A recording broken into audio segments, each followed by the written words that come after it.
안녕하세요, 여러분. 인간의 가장 오랜 친구라고 불리는 개가 우리 곁을 떠나 야생으로 돌아갔을 때 어떤 일이 벌어질까요? 최근 도심 외곽이나 산길을 걷다 보면 무리를 지어 다니는 들개들을 목격했다는 제보가 쏟아지고 있습니다. 많은 분들이 들개를 원래 야생에 살던 동물로 생각하시지만 이들은 모두 인간에게 버려지거나 탈출한 유기견 출신입니다. 인간의 손길을 벗어난 유기견들이 산과 들에서 번식하며 야생성을 회복한 상태를 우리는 들개라고 부릅니다.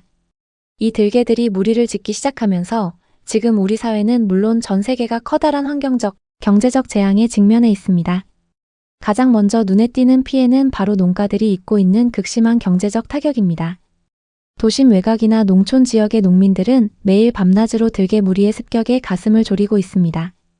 국내 농가 피해 사례를 살펴보면 들개들은 닭이나 오리 같은 가금류는 물론이고 염소나 송아지 같은 대형 가축까지 사냥합니다.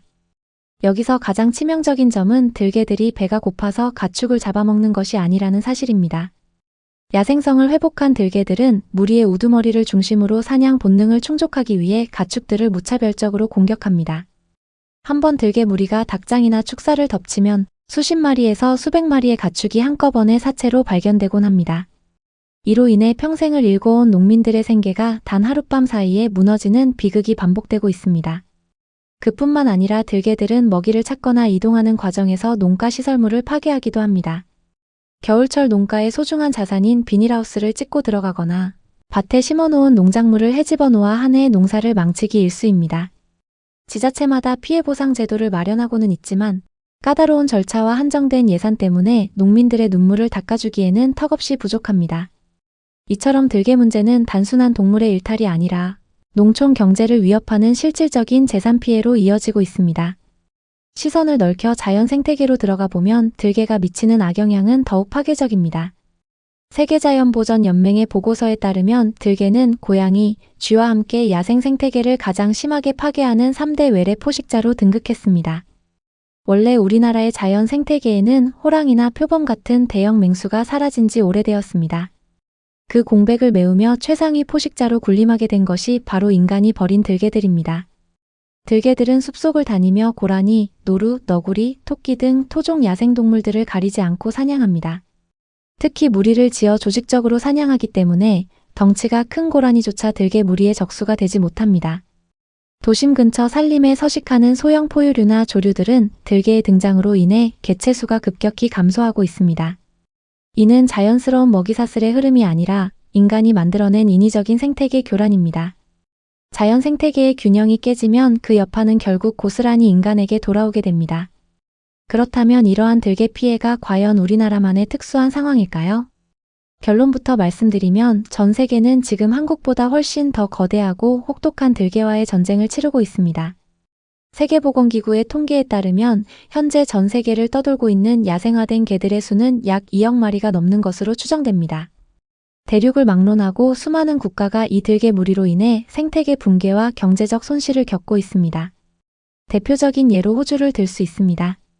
호주 정부의 환경부 자료에 따르면 호주 전역에 퍼져 있는 야생 들개들은 매년 수천만 달러의 경제적 피해를 발생시킵니다. 호주의 광활한 목초지에서 기르는 양과 염소들이 들개들의 주 표적이 되기 때문입니다. 더욱 심각한 것은 호주만의 고유종인 코알라와 캥거루, 그리고 수많은 희귀 유전질 동물이 들개의 사냥으로 멸종 위기에 처했다는 점입니다. 이웃나라 뉴질랜드의 상황도 크게 다르지 않습니다. 날지 못하는 새들이 많은 뉴질랜드에서는 들개 한 마리가 숲에 들어가는 것만으로도 재앙이 시작됩니다. 과거 뉴질랜드 보전부의 기록에 따르면 단 몇 마리의 들개가 불과 몇 주 만에 국조인 키윗의 수백 마리를 몰살시킨 사건도 있었습니다. 이처럼 들개는 보호장치가 없는 야생동물들에게 가장 치명적인 침입자입니다. 사태가 이렇다 보니 전 세계 각국은 들개 개체수를 줄이기 위해 극단적인 대책들을 쏟아내고 있으며 이는 사회적 갈등으로 번지고 있습니다. 길거리 유기견과의 공존으로 유명했던 튀르키예의 사례를 보겠습니다. 튀르키예 정부는 최근 약 400만 마리에 달하는 길거리 개들을 포획하여 일정 기간 입양이 되지 않으면 안락사시키는 강력한 법안을 통과시켰습니다. 이 법안이 발효되자 현지 동물보호단체들과 시민들 사이에서 격렬한 반대 시위가 일어났고 국제적인 논쟁으로 확산되었습니다. 모로코나 파키스탄 같은 국가들 역시 국제 행사를 앞두고 들개 밀도를 낮추기 위해 주기적으로 대규모 도살 정책을 시행합니다. 도시 전역에 독극물을 살포하거나 총기를 이용해 들개를 사냥하는 방식은 늘 인도주의적 비판의 중심에 섭니다. 반면 이러한 들개 문제를 법과 제도로 완벽하게 해결한 모범적인 국가들도 존재합니다. 유럽의 독일과 네덜란드가 대표적인 선진 사례로 꼽힙니다. 이들 국가의 거리에서는 주인이 없는 떠돌이 개나 야생화된 들개를 단 한 마리도 찾아볼 수 없습니다. 독일이 들개 문제를 예방할 수 있었던 비결은 촘촘한 세금 제도와 엄격한 반려 문화에 있습니다. 독일에서는 개를 키우는 모든 견주에게 훈데슈토이어라고 불리는 반려견 세금을 매년 부과합니다. 베를린시 기준으로 첫 번째 개를 키울 때 연간 약 120유로, 우리 돈으로 18만 원이 넘는 세금을 내야 합니다. 만약 두 번째, 세 번째 개를 추가로 입양하면 세금이 누진되어 배로 뛰게 됩니다. 이 세금은 전액 유기견 방지 시스템을 구축하고 동물의 복지를 향상하는 재원으로 사용됩니다. 또한 독일에는 길거리에서 새끼 강아지를 전시하고 판매하는 상업적 펫숍이 법적으로 금지되어 있습니다. 개를 입양하려면 까다로운 자격을 갖춘 전문 브리더를 통하거나 유기동물 보호소인 티어아임을 거쳐야만 합니다. 독일의 티어아임은 사설 기부금과 세금 지원으로 운영되며 원칙적으로 안락사를 진행하지 않습니다. 입양 절차 또한 매우 엄격해서 보호소 직원이 입양 희망자의 가정을 직접 방문해 키울 환경이 되는지 철저히 심사합니다. 이러한 높은 진입장벽 덕분에 독일에서는 충동적으로 개를 샀다가 내버리는 행위가 원천적으로 차단됩니다. 세계 최초로 유기견 없는 나라를 선언한 네덜란드의 정책도 눈여겨볼 만합니다. 네덜란드 정부는 과거 유기견 문제가 심각해지자 국가 주도의 대대적인 CMVR 프로젝트를 가동했습니다. 길거리에 모든 개를 포획하여 중성화 수술을 시키고 예방접종을 맞춘 뒤 다시 방사하거나 입양을 보내는 정책이었습니다. 이를 통해 길거리에서 자체적으로 번식하며 들개화되는 연결고리를 완벽하게 끊어냈습니다. 이에 더해 네덜란드는 동물을 유기하거나 방치할 경우 최대 3년의 징역형이나 2천만 원이 넘는 벌금을 물리도록 법을 개정했습니다. 상업적 목적으로 품종견을 구매할 때는 엄청난 액수의 세금을 부과하는 반면 보호소 유기견을 입양할 때는 세금을 면제해주는 혜택도 제공했습니다. 동물 학대와 유기만을 전담하여 감시하고 처벌하는 동물경찰 제도까지 도입하여 법의 실효성을 극대화했습니다.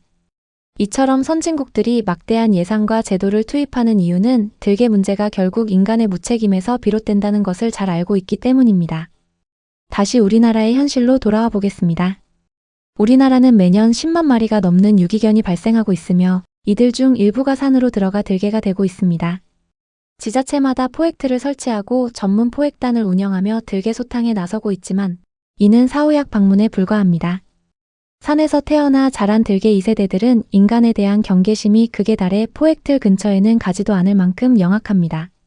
결국 밑 빠진 독에 물 붓기식으로 포획에만 매달릴 것이 아니라 우리도 근본적인 구조적 원인을 해결해야 합니다. 반려동물 등록제를 더욱 실효성 있게 강화하고 시골에서 마당에 묶어 키우는 개들의 무분별한 번식을 막기 위한 중성화 지원 사업을 넓혀야 합니다.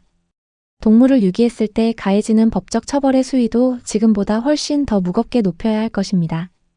생명에 대한 책임감을 개인의 양심에만 맡기기에는 들개들이 남기는 피해의 상흔이 너무나도 깊습니다. 오늘 살펴본 것처럼 들개 문제는 단순한 자연현상이 아니라 인간의 방임이 만들어낸 거대한 사회적 숙제입니다. 우리가 반려견을 가족으로 맞이할 때 드는 책임감의 무게가 곧 우리 사회의 안전과 직면해 있음을 기억해야 합니다. 오늘 준비한 내용은 여기까지입니다. 들개 문제와 선진국의 제도에 대해 여러분은 어떤 해결책이 가장 시급하다고 생각하시나요? 시청해주셔서 감사합니다.